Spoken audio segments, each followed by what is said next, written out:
Alright, this is my Dynam Hellcat, which I just got some Eflite retracts put into, because the other ones, for you Hellcat owners out there, are pretty darn weak. So I just wanted to show you real quick what I did to get these suckers in there. I got this side in and working well. This side haven't finished yet, but basically they work just like they should. Couple things to note. I'm sure you notice this giant gap right here. I think I'm going to have to trim a little bit off the gear door right here. Probably take some of this space away, or some of this material away right here, to get that flush and looking straight. Looking a lot better than it does right now. Up here, I had to modify the gear door. I know it's kind of hard to see with it all put together, but here's the other one. There's a seam that splits the plastic in two pieces that runs down the strut. If you just take a hobby knife, you can pop it apart. It just basically snapped together. And then right here, I basically just did a lot of dremeling, trial by error, test fitting, and all that kind of stuff, and basically cut that bottom piece off and just kind of test fit it to get it to fit around. Come on, focus. Fit around that collar. Sorry, I have to use a cell phone for this. Don't have any other cameras available.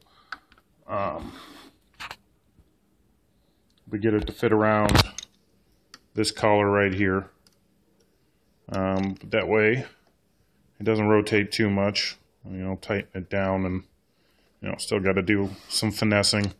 This obviously is Eflite gear right here. It came with the retracts, and it's a lot thinner diameter. The wheel, that's why the flops around, so I'll probably just sleeve that or put some different wheels on it.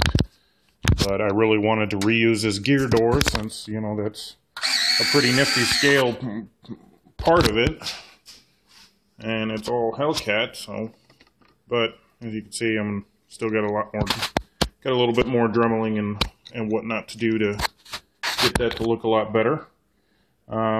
Basically, how I got the retract in there is these are the original holes for the original retracts, or the original pieces, and this is where the back ones originally were. And I just took a Dremel in there, went in there, cut them out, pulled them out, Dremeled a new little hole right here, and plopped them in, and it bolts in just fine right there. It's still pretty much in the stock location that the original retract was in. And obviously, ran a Y harness through the wing, which is a bit of a pain in the ass, but got it in there.